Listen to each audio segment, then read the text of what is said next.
Assalamualaikum warahmatullahi wabarakatuh. Bismillahirrahmanirrahim. Alhamdulillah wa syukurillah. Thumma salatu wassalamu ala rasulillah Nabiyyina Muhammad ibn Abdillah wa ala alihi wa ashabihi wa mawalah. La hawla wa la quwwata illa billah, amma ba'd. Bapak Ibu jamaah Ashar Masjid Salahuddin yang dirahmati Allah, alhamdulillah di 17 Muharram 1446 Hijriah ini kita kembali melanjutkan bincang kita masih seputar tazkiyatun nafas. Yang bincang kita sore ini kita ingin sama-sama membahas tema tentang melangitkan takdir, yakni menjadikan takdir hidup kita di bumi bernilai langit.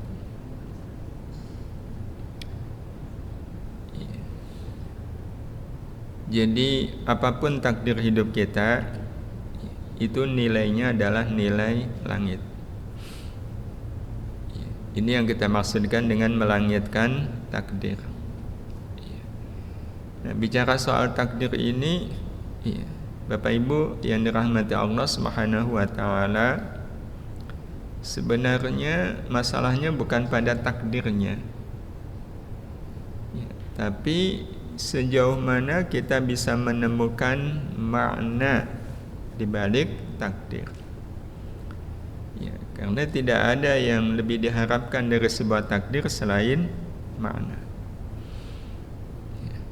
Ada orang takdirnya kaya, tapi kaya dia tidak bermakna. Kalau orang kaya tapi kayanya tidak bermakna, kan berarti kaya yang sia-sia.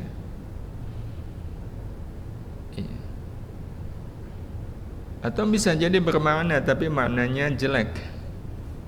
Kalau maknanya jelek kan bukannya melangit, tetapi seperti orang takdirnya kaya tapi kikir. Orang akan mengatakan apalah artinya orang itu kaya kalau kikir. Berarti kan kaya dia tidak ada maknanya. Sementara kadang orang yang takdirnya miskin tapi dia sabar. Miskin, sabar itu kan berarti miskinnya bermakna. Sehingga kalau kita dihadapkan pada pilihan kaya tidak bermakna, miskin bermakna, pilih mana Bapak Ibu? Pilih kaya bermakna. Andai-pun Bapak Ibu kaya dan kayanya Bapak Ibu bermakna dibanding miskin bermakna, itu maknanya lebih tinggi mana? Lebih tinggi miskin nih bermakna daripada kaya bermakna. Kenapa? Karena kalau miskin bermakna insya Allah masuk surga, kaya bermakna insya Allah masuk surga. Tapi duluan mana? Duluan orang miskin. Dalam satu riwayat dikatakan selisih masuk ke surga orang kaya sama orang miskin itu 500 tahun. Jadi orang miskin sudah 500 tahun menikmati surga, ini orang kayanya baru masuk. Nah, tapi kan kalau soal takdir, Bapak Ibu yang dirahmati Allah Subhanahu wa taala, kita nggak bisa memilih. Itu sudah prerogatifnya Allah Subhanahu wa taala. Nah, tugas kita adalah menjadikan apapun takdir kita itu memiliki makna. Makna yang akan melangitkan takdir tersebut. Sehingga kalau orang kaya dan kemudian dia dermawan, maka insyaallah kaya itu akan melangit. Miskin tapi sabar, insyaallah miskinnya itu melangit. Nah, makna itu sendiri mungkin saya pernah sampaikan, adalah cahaya hidup yang membuat manusia tidak hanya memahami tapi juga mengerti tentang semua takdir yang terjadi dalam hidup ini. Mengerti apa makna di balik takdir itu menjadi modal utama kita bisa melangitkan takdir. Selama ini yang terjadi adalah ketika orang mendapatkan takdir, dia tidak berusaha melihat apa makna di balik takdir ini. Karena itulah kenapa ayat pertama yang Allah Subhanahu wa taala turunkan kepada Nabi kita Muhammad sallallahu alaihi wasallam bunyinya adalah Iqra. Bacalah. Perintah Iqra ditujukan kepada Nabi sallallahu alaihi wasallam. Dalam posisi beliau itu kan ummiyun, nggak bisa membaca, nggak bisa menulis, tapi disuruh Iqra. Ini dalam penafsiran yang lebih luas, ini menunjukkan bahwa perintah membaca itu tidak ansih membaca buku, tapi membaca kehidupan. Karena sebenarnya kehidupan adalah buku yang tidak akan pernah khatam kita baca. Sekaligus nggak ada di toko. Jadi sebenarnya kalau tiap hari kita membaca kehidupan kita, lama-lama kita akan menjadi orang yang mengerti tentang apa itu hidup. Lama-lama mengerti kenapa Allah Subhanahu wa taala memberikan kepada saya sakit. Mengerti kenapa Allah Subhanahu wa taala memberikan kepada seseorang kesembuhan. Iqra. Dan Allah juga berpesan lanjutan ayatnya kan, ketika Iqra itu ya harus bismi rabbik, dengan menyebut nama Allah. Sehingga kalau yang kita baca adalah takdir, maka makna Iqra bismi rabbikal ladzi khalaq adalah apa maksud Allah Subhanahu wa taala memberikan kepada saya takdir seperti ini. Mengerti itu menjadi hal yang sangat penting. Karena Bapak Ibu, mengerti adalah sinar kehidupan yang membuat manusia tetap bisa melihat walau dalam gelap.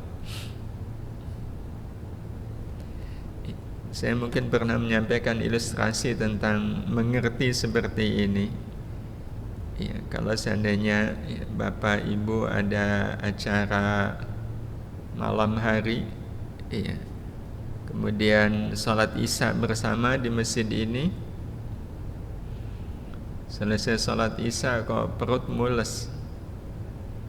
Pas perut mules lampu mati. Kalau perut mules kan berarti perintah untuk ke toilet. Bagi Bapak Ibu yang biasa di sini, mati lampu gelap harus ke toilet, nyampe nggak? Nyampe. Padahal kalau gelap nggak bisa melihat apa-apa. Tapi kan Bapak Ibu mengerti letak dan posisi toilet.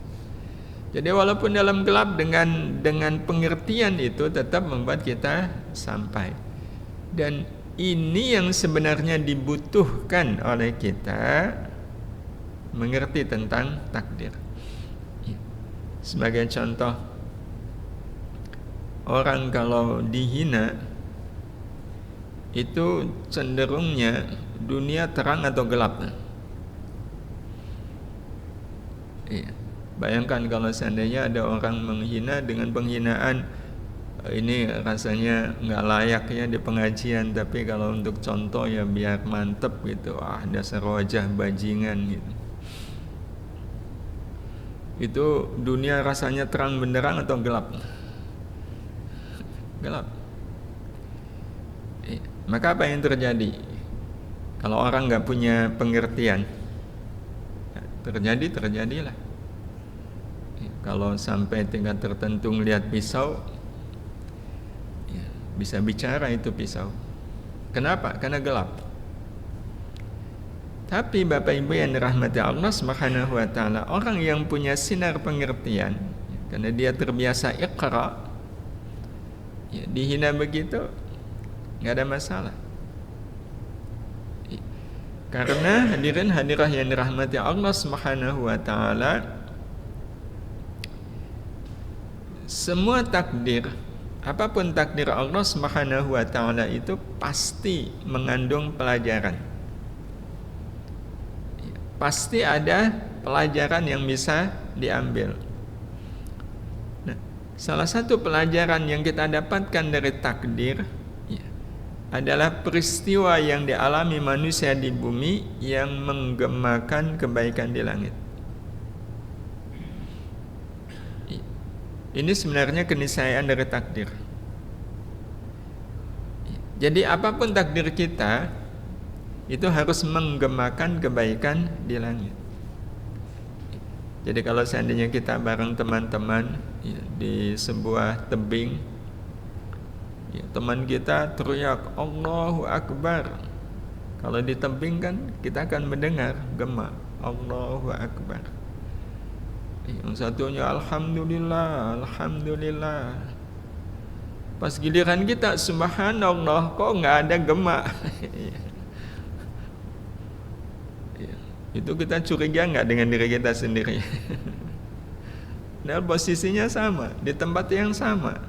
Yang lain menggema, saya kok tidak. Maka Bapak Ibu yang dirahmati Allah, takdir dihadirkan oleh Allah Subhanahu wa taala agar kita punya kesempatan untuk menggemakan kebaikan di langit. Peristiwanya di bumi, tapi gema kebaikannya terdengar di langit. Dan kita katakan ini menjadi pelajaran bagi siapapun nih, bahwa takdir adalah peristiwa yang dialami manusia di bumi yang menggemakan kebaikan di langit. Ini semua menjadi satu pegangan bagi kita, karena kita semua tahu seperti apapun suratan takdir hidup kita, Allah Ta'ala hanya menginginkan kebaikan untuk kita. Kan takdir hidup itu Allah yang menggariskan.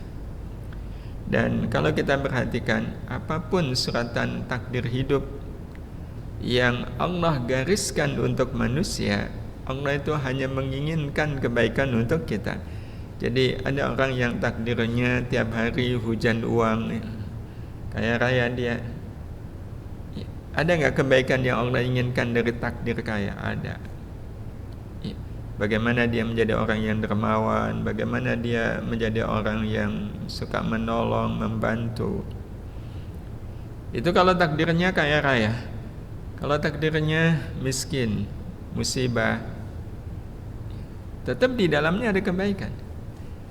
Tidak ada satu takdir Allah pun yang Allah gariskan untuk kita yang tidak memiliki arti kebaikan.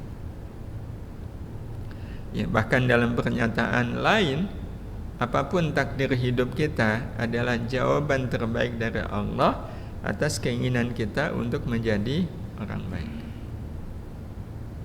Ya, semua kita pasti ingin jadi orang baik. Nah, orang baik itu kan pasti sabar. Ya, ciri orang baik itu adalah sabar.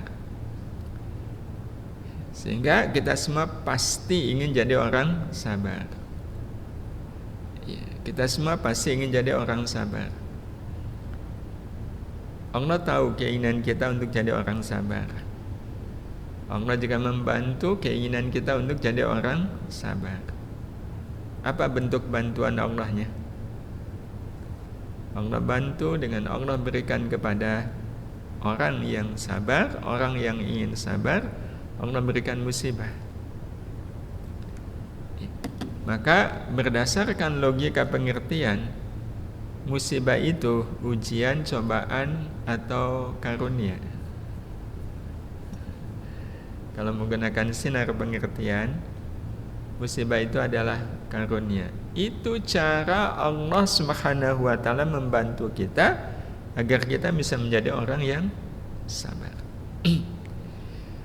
Hadirin hadirah yang dirahmati Allah Subhanahu wa taala, karena itu ya, bisa kita katakan bahwa ya, tidak ada upaya untuk bisa mengubah takdir yang lebih pasti mustajabnya selain dengan ikhlas menerima takdir.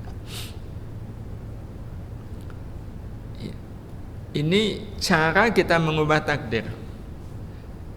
Selama ini pikiran orang mengubah takdir itu dari miskin menjadi kaya. Iya. Bukan itu sebenarnya. Bahkan kalau ada orang yang dia miskin kemudian berusaha kaya dengan alasan ingin mengubah takdir, maka dia tidak mendapatkan apa-apa dari perubahan dia dari miskin ke kaya itu. Berarti kalau begitu Bapak Ibu yang rahmati Allah Subhanahu wa taala, harus ada kebaikan yang kita lakukan dalam sebuah takdir. Ya. Karena ini bahasa lainnya. Takdir yang berubah adalah takdir yang bisa mengubah kita menjadi orang baik. Ya. Karena tujuan Allah memberikan takdir kepada kita adalah kita menjadi orang baik. Dan itulah yang nanti akan menjadi sebutan takdir baik. Ada orang yang kehidupannya itu betul-betul ngerepotin banyak orang. Suka zalim, nyusahin keluarga. Suatu saat beliau ini sakit.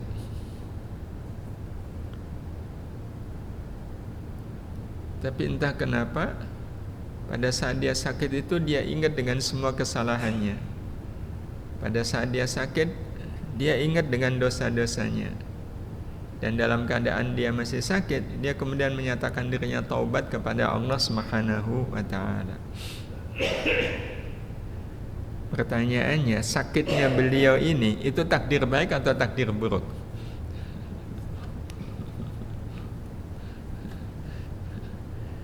Maka Bapak Ibu yang dirahmati Allah, harusnya diubah pengertian takdir baik dan takdir buruk itu. Selama ini kita memahami takdir buruk itu adalah takdir yang tidak kita inginkan. Tidak kita inginkan. Itu kita memahami takdir buruk. Padahal takdir itu yang memutuskan adalah Allah. Allah inginnya memberikan takdir sakit, orangnya nggak pengen sakit. Dan sampai di sini orang ini untuk ridho susah atau gampang? Susah. Memang ada takdir buruk, dan takdir buruk itu adalah takdir yang membawa keburukan bagi orang yang mendapatkannya. Ada orang yang miskin itu di masa sahabat, terus minta didoakan oleh Nabi, ya Rasul tolonglah doakan saya agar saya kaya. Ya, Rasul awalnya enggan mendoakan, tapi karena diminta akhirnya Rasul mendoakan. Dan ya, dengan izin Allah sahabat tadi menjadi orang yang kaya. Nah setelah kaya, ternaknya mulai jumlahnya ribuan.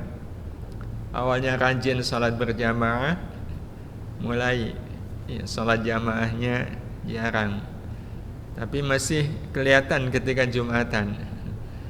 Tapi seiring dengan semakin berkembangnya ternak kambing beliau, jamaah nggak kelihatan, Jumat pun nggak kelihatan.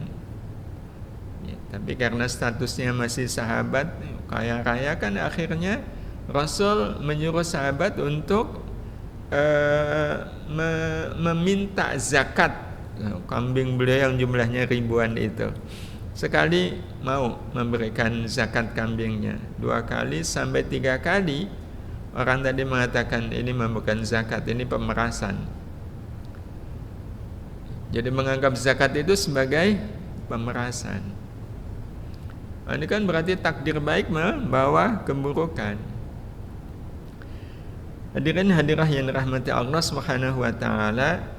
Jadi sebenarnya cara kita mengubah takdir adalah jangan ubah itu takdir sebelum kita mengubah diri kita menjadi orang baik di dalam takdir yang sudah ditentukan oleh Allah Subhanahu wa taala itu.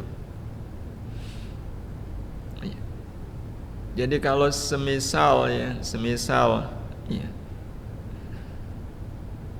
motor kita dipinjam orang, terus hilang. Ada kesempatan apa di situ Bapak Ibu? Sabar. Tapi umumnya apa yang dilakukan oleh orang ketika mendapatkan takdir begini? Nuntut kepada yang menghilangkan untuk diganti. Dan ternyata memang diganti. Digantinya lebih mahal. Harga motornya 18 juta diganti 20 juta. Itu untung nggak Bapak Ibu? Kelihatannya untung, tapi ini rugi besar. Rugi besarnya di mana? Dia belum menjadikan takdir hilangnya motor sebagai kesempatan untuk sabar. Belum sempat sabar diganti, ya udah hilang kesempatan sabar.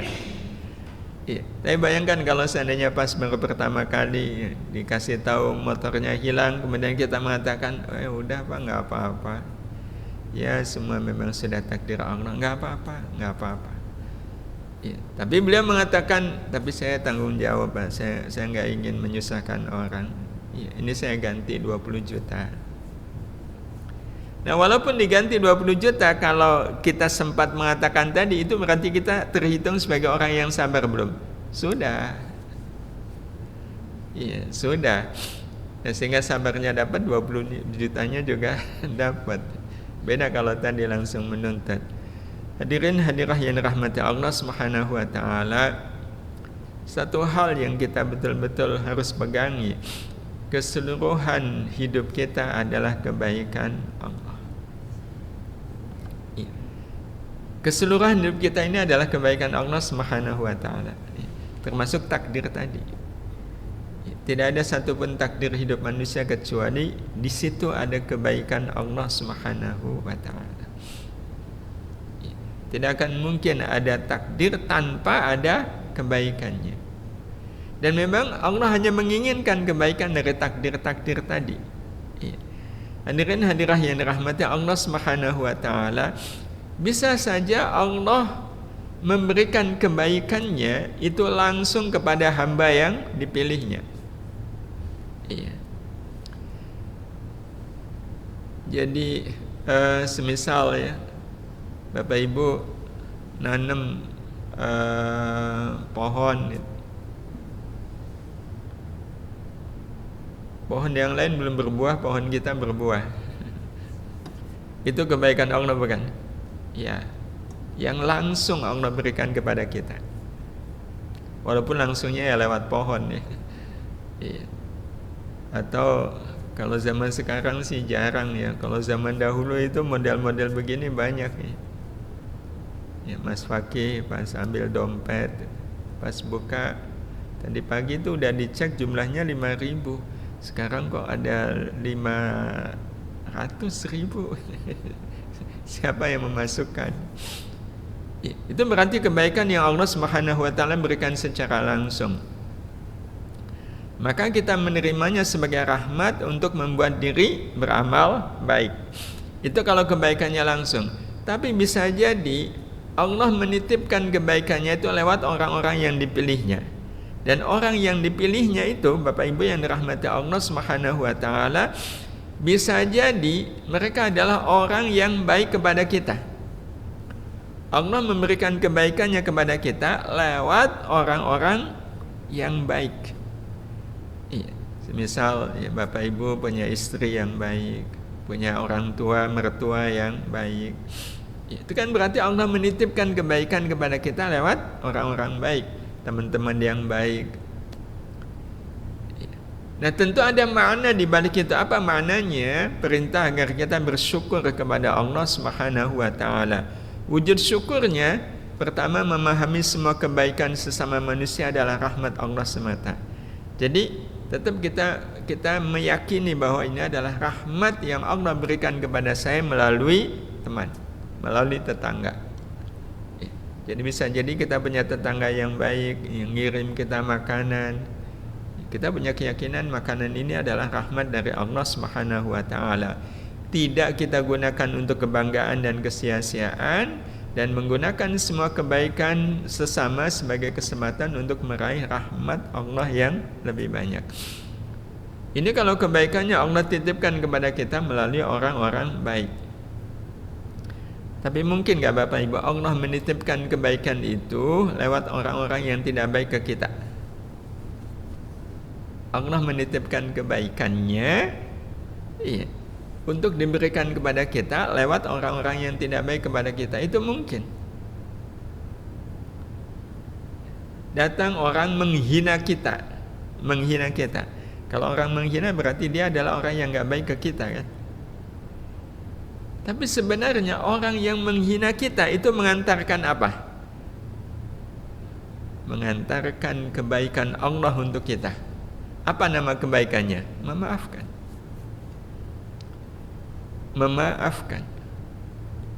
Karena kalau seandainya nggak ada orang yang menghina kita, kita kan nggak bisa punya kesempatan untuk memaafkan. Nah sehingga Bapak Ibu yang rahmati Allah Subhanahu wa taala, orang-orang yang tidak baik itu sebenarnya adalah orang yang merelakan dirinya berlaku tidak baik karena pengen mengantarkan kebaikan Allah untuk kita. Berarti jasa orang-orang yang gak baik ke kita itu besar gak Bapak Ibu? Ini yang kita maksudkan dengan mengerti. Kalau kita mengerti soal ini, kita tidak akan pernah merasa sakit hati kepada orang-orang yang tidak baik kepada kita. Karena sebenarnya orang-orang yang tidak baik adalah orang-orang yang mengantarkan kebaikan Allah untuk kita, yang nilai kebaikannya melebihi kebaikan Allah yang diantarkan oleh orang-orang yang baik ke kita. Karena itu sebenarnya dengan sinar pengertian lebih asyik punya teman-teman baik atau teman-teman yang gak baik. Kalau orientasi kita adalah kebaikan Allah, melihat apapun kebaikan Allah, punya teman baik, alhamdulillah. Punya teman nyebelin, alhamdulillah. Jadi bagi orang-orang yang mengerti seperti ini, apapun takdir itu akan menjadi kebaikan. Salah satu kebaikannya kan kita sabar. Dan sabar itu kan pengertian dasarnya adalah tetapnya diri dalam kebaikan seperti apapun keburukan manusia yang sedang dihadapi. Kita dihina orang, kita sabar. Wujudnya kita tetap berlaku baik seperti apapun dia menghina.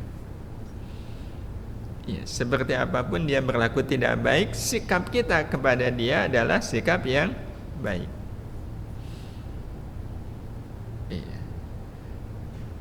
Ini yang sekali lagi disampaikan oleh Allah lewat ayat Iqra tadi. Kita membaca.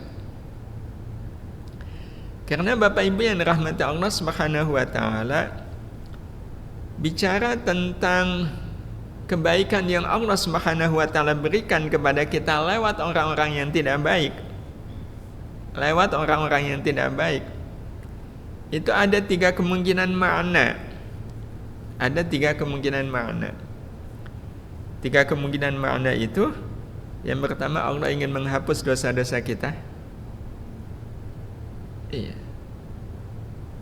Atau Allah melihat pahala kita belum banyak, kayaknya perlu dapat nih hadiah pahala gitu. Atau memang yang ketiga, Allah Subhanahu wa taala ingin mengangkat derajat kita. Itu makna dibalik kebaikan Allah yang Allah berikan kepada kita lewat peristiwa-peristiwa buruk. Jadi apapun peristiwa buruknya Bapak Ibu yang dirahmati Allah, maknanya ada 3 tadi. Nah terus makna yang sesuai yang mana? Nah itu tergantung kita. Karena sabar itu nanti ada 3 macam Bapak Ibu: menahan, menerima, dan menikmati. Kalau kita dihina orang atau kita dapat musibah, kita sabar tapi sabarnya nahan. Sebenarnya saya pengen balas dia gitu, tapi kan saya disuruh sabar, nggak boleh membalas. Tapi di sini ini nahan sebenarnya, tapi berhasil kita tahan untuk tidak membalas. Nah kalau sabarnya menahan, itu artinya Allah ingin menghapus dosa-dosa kita. Diomelin istri, pengen ngomel balik gitu. Tapi enggak lah, saya pilih sabar aja. Nah itu tandanya kalau masih nahan, tandanya Allah sedang menghapus dosa kita. Tapi kalau kemudian menerima, iya, diomelin orang, dihina orang, atau dapat musibah apapun, kita terima. Ya, kita terima ya, sebagai sebuah kenyataan yang pokoknya saya harus terima. Nah itu artinya Allah ingin menampakkan pahala untuk kita. Tapi, nah ini kalau ini tinggi sekali, dapat musibah kok menikmati, dihina orang kok merasakan nikmat. Iya, saya senang dihina. Kenapa senang dihina? Karena saya sudah menjadi jalan orang lain merasakan puasnya menghina. Orang kalau menghina dan yang dihina diam itu puas nggak nih? Puas. Berarti kan saya sudah menjadikan orang lain puas itu. Nah, melihat orang lain puas menghina kita, kita menikmatinya. Menikmati karena sudah menjadikan orang lain puas, bahagia. Nah, itu berarti kita sudah mendapatkan rafi'un darajat. Ya, ketinggian derajat dari Allah Subhanahu wa taala. Ya, kalau sudah lihat ini Bapak Ibu yang dirahmati Allah, apa yang tidak memiliki makna kebaikan dari Allah untuk kita? Kalau kita selalu memahami takdir itu sebagai kebaikan dari Allah Subhanahu wa taala, yang tentu saja harus saya sikapi dengan sikap yang baik, itu sama dengan kita sudah menjadikan takdir itu melangitkan nama kita. Ya, melangitkan nama kita lewat kebaikan-kebaikan yang kita lakukan, dari takdir yang Allah berikan kepada kita, baik itu takdir baik ataupun takdir buruk. Wallahu a'lam. Ya, demikian Bapak Ibu yang bisa kita sampaikan. Ya, nggak terasa udah lewat jam 4. Mudah-mudahan bermanfaat. Mohon maaf atas segala khilaf. Ada tanggapan? Kayaknya udah pada melangit semua. Terima kasih, sekali lagi mohon maaf. Kita akhiri, subhanakallahumma bihamdika asyhadu an la ilaha illa anta astaghfiruka wa atubu ilaik. Assalamualaikum warahmatullahi wabarakatuh.